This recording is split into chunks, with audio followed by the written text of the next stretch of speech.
News Chhattisgarh update channel से मैं कल्पेश तांजेवाल किए व्यास यानी जो बड़े लोग हैं 12 वर्ष से अधिक के लोग हैं उनके लिए एक व्यक्ति की जो टिकट है वो 30 रुपये है यानी कि 30 रुपीज़। सेकेंड जो है अवयस्क यानी जो बच्चे हैं 3 साल से 12 साल तक के बच्चों का 20 रुपये है। बैटरी वाहन अंदर में एक बैटरी वाहन है, अगर उस की थी अभी काउंटर बंद हो गया है, 100 रुपये है। और जो पुरखौनी मुक्तांगन खुलने का जो समय है वो सुबह 9:30 बजे से लेकर शाम को 5:30 बजे तक है। सोमवार को बंद रहता है। पर्यटक होते हैं वो सबसे ज़्यादा आते हैं और यहाँ पर आप देखिए बाहर में आपको खाने पीने की सारी चीज़ें मिल जाएगी, सारी व्यवस्था है। यहाँ पे आसपास के जो गांव के इलाके हैं, शहर का इलाका है, वहाँ पर लोगों के रोज़गार के लिए भी एक बहुत अच्छा साधन है। इस तरफ आप दिखाएंगे, यहाँ पर देखिए मूंगफली का ठेला है। सबसे पहले हम आपको मेन गेट दिखा देते हैं। ये देखिए, ये जो आप पीछे देख रहे हैं ये पुरखौनी मुक्तांगन का मुख्य द्वार है। 2 छोटे छोटे गेट्स और बने हुए हैं, एक तरफ से एंट्रेंस है, एक तरफ से आप बाहर आते हैं। जहां आप टिकट कटाए हुए हैं अंदर जाने का, तो इस तरफ जब आप जाते हैं तो वहां पर एक गार्ड की चौकी है, गार्ड लोग वहां बैठे हैं और वहां पर आप जो है टिकट देंगे, वो टिकट को चेक करते हैं, उसके बाद ही आप अंदर जा सकते हैं। और वहाँ से घूमने के बाद में ये वाला जो गेट आपको दिख रहा है, यहाँ से आप बाहर आते हैं। और ये देखिए पुरखौनी मुक्तांगन जो है उसका ये मुख्य द्वार है, मेन गेट है। यानी कि छत्तीसगढ़ राज्य का एक बहुत ही अच्छा पर्यटक स्थल है, जहाँ पर आप छत्तीसगढ़ की संस्कृति को, छत्तीसगढ़ की परंपरा को और यहाँ की जो पौराणिक धरोहर है उनको आप जान सकते हैं। और आप अपने बच्चों को बता सकते हैं कि हमारा छत्तीसगढ़ क्या है, कैसा है। बस्तर से लेके सरगुजा तक हर राज्य की जो कल्चर्स है वहाँ पर आपको प्रतिरूपी के दिख में बहुत अच्छे जितने भी खाने पीने की व्यवस्थाएं हैं, खिलौने से लेके आपका पॉपकॉर्न से लेके चाट, गुपचुप और अंकुरित मूंग, अंडा, हर चीज़ के खाने की व्यवस्था है। जो एक अपन कह सकते हैं कि मिनी चौपाटी जस्ट लाइक वो यहाँ पर है। और ये बहुत अच्छी जगह है। जब भी आप आते हैं या अगर आपको ऐसा मन नहीं भी है तो मैं एक अनुरोध न्यूज़ छत्तीसगढ़ अपडेट चैनल करता है आप सभी से कि अपडेट रहिए, बच्चों को भी अपडेट करिए।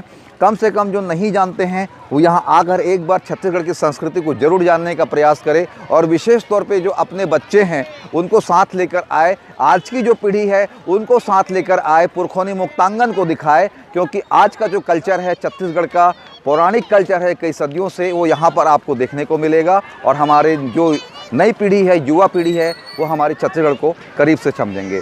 तो न्यूज़ छत्तीसगढ़ अपडेट आज को। और पुरखौनी मुक्तांगन में ये जो जगह आप देख रहे हैं, ये जो दर्शाया गया है कि पुराने समय में यानी कि आज के समय में भी सरगुजा, सूरजपुर, बलरामपुर यानी कि जो सरगुजा संभाग है वहाँ पर पंडो जनजाति के जो लोग होते हैं उनके मकान जो ग्रामीण क्षेत्रों में होते हैं कुछ इस प्रकार से होते हैं, जहाँ पर कि 2 दरवाजे होते हैं। बांस और छींद का प्रयोग किया जाता है इनके घर को बनाने के लिए।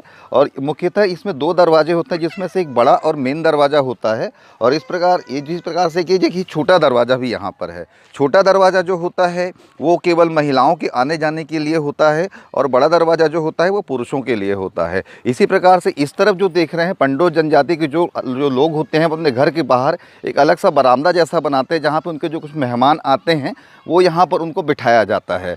और इस प्रकार चारों तरफ यहाँ जो घेरा लगा हुआ है ये जानवरों और बाकी लोगों से सुरक्षा के लिए होता है, क्योंकि ये लोग जंगल जैसे स्थान पर रहते हैं। और गोरसी जो होती है जिसमें कि ठंड के समय में ये आग तापते हैं, ये इसी परिवेश में ये यहाँ पर पंडो जनजाति के जो लोग हैं वो रहते हैं। और मुख्यतः इस जनजाति के जो लोग होते हैं वो सरगुजा संभाग में अधिकतर निवास करते हैं। ये हम आपको दिखा पा रहे हैं पुरखौनी मुक्तांगन का दृश्य, जहाँ पर उनको इस प्रकार की जो धरोहर है उसको दिखाने का प्रयास किया गया है। और यह जो आप रिप्लिका देख पा रहे हैं, प्रतिलिपि देख पा रहे हैं, ये बस्तर के एक नारायण पाल गांव में स्थित नारायण मंदिर की है, जो इंद्रावती और नारंगी नदियों के संगम स्थल पर निर्मित है। मूल मंदिर जो है वहाँ के गर्भगृह में भगवान विष्णु जी की मूर्ति स्थापित है। और इसका जो निर्माण है, यानी कि इसका नहीं है तो केवल प्रतिलिपि है, वहाँ पर जो मंदिर है उसका निर्माण सन 1111 में माँ रानी गुंडी महादेवी जी ने किया था, जो चक्रकोट राज्य के छिंदकनाथ वंशी राजा धारवर्ष की रानी और राजा सोमेश्वर देवी की माँ थी। यह यहाँ रानी द्वारा प्रसारित अभिलेख भी पाया गया है। तो ये जो है बस्तर में जो तात्कालीन बस्तर था, उस समय का बस्तर था, वैष्णव धर्म के प्रभाव और चालुक्य शैली के शिल्प एवं वास्तुकला का अनुपम उदाहरण है। और इसकी जो रिप्लिका है आप जो देख पा रहे हैं, ये जो है पुरखौनी मुक्तांगन में है। आइए अंदर चलते हैं। पुरखौनी मुक्तांगन में जो अगली जगह है और जो आप देख रहे हैं हमारे जो वीडियो है और जो हमारी न्यूज़ है उसमें, ये है जनजाति तीर्थ माता गुड़ी। यानी कि ये जो है ये भी एक बस्तर का ही एक वहाँ पर जो होता है उस क्षेत्र में जो वहाँ पर देवी देवताओं की मान्यता होती है, माना जाता है, ये वहाँ का परिदृश्य यहाँ पर बनाया गया है। हम अंदर से भी आपको दिखाएंगे। पहले हम इसके बारे में आपको बता देते हैं। सबसे पहले तो जो है कि इसमें जो है ये माताओं के नाम से है। इसमें जो मेन मुख्य देवी है वो लोक देवी बस्तर की जो है हिंगलाजिन माता, और उनकी जो 32 बहनें हैं जिनके कुछ नाम मैं आपको बता देता हूँ। जमींदारीन माता, हिंगलाजिन माता, बंजारीन माता, बांसबोडीन माता, रेवगादीन माता, कोडाइन माता, चनियागीन माता, कंकालीन माता, गपागोशीन माता, तेलगुड़ीन माता, चूरीलेनिन माता आदि इस प्रकार से कुल 32 बहनें जो माताओं की है इसमें इस देव स्थल पर वो विराजित होती है। और जो बस्तर के जो वहाँ के जनजाति के लोग हैं, इनको वहाँ के आराध्य हैं, वहाँ की पूजा सेवा करते हैं, उनको मानते हैं। और देखिए मंदिर के बाहर एक पत्थर का एक स्तंभ बना हुआ जिसे चखना चौडेरी बोलते हैं, और वहाँ पर देवी जी की मूर्ति भी है। माता गुड़ी की जो छत है वो पट्टिकाओं से बनाई जाती है, लकड़ी के, जिसे देव झूलनी कहते हैं। और जो बैठने की जगह होती है उसमें लोहे की कील लगाई गई है। ऐसा माना जाता है कि जब किसी भक्त पर ये देवी देवताओं की कृपा होती है तो वो इस कील झूले के आसन पर बैठकर झूलता है। यानी कि उन कीलों पर बैठ जाता है और वो झूलता है और उसको कुछ भी नहीं होता क्योंकि उस पर देवी की कृपा होती है। आइए अंदर से हम आपको दिखाएंगे।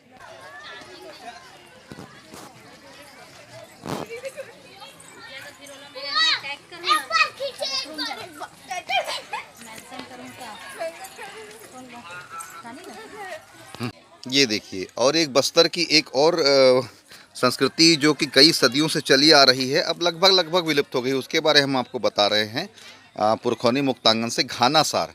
हाँ, जैसा कि आप लोगों को जब मालूम ही है कि छत्तीसगढ़ में प्रचुर मात्रा में लौह अयस्क पाया जाता है।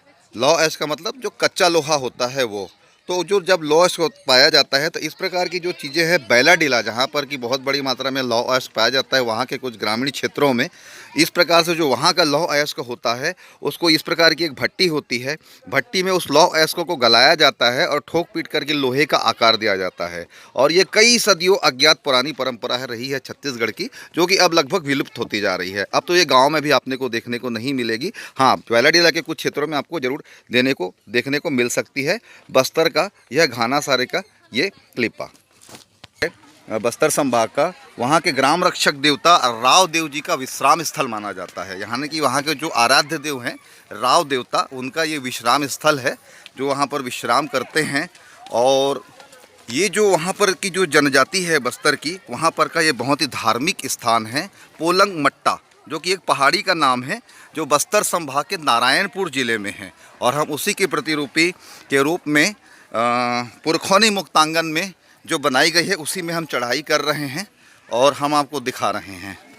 पोलंग मट्टा पहाड़ी राव देवता का विश्राम करने का जो जगह है, बस्तर की जनजातीय लोगों की एक जो जगह है। और देखिए किस प्रकार से ये है।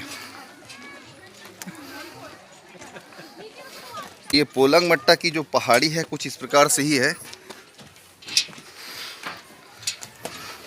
इस प्रकार से जो चक्र हैं, यानी कि जनरली आप इसको देखेंगे तो ग्रामीण क्षेत्रों में बैलगाड़ी के टायर के जगह इसका प्रयोग होता है, चक्कों की जगह, उससे घिरा बना हुआ है। और हम आपको नीचे की ओर दिखा रहे हैं अभी। पोलंग मट्टा पहाड़ी, जिला नारायणपुर का है प्रतिरूप, संभाग बस्तर।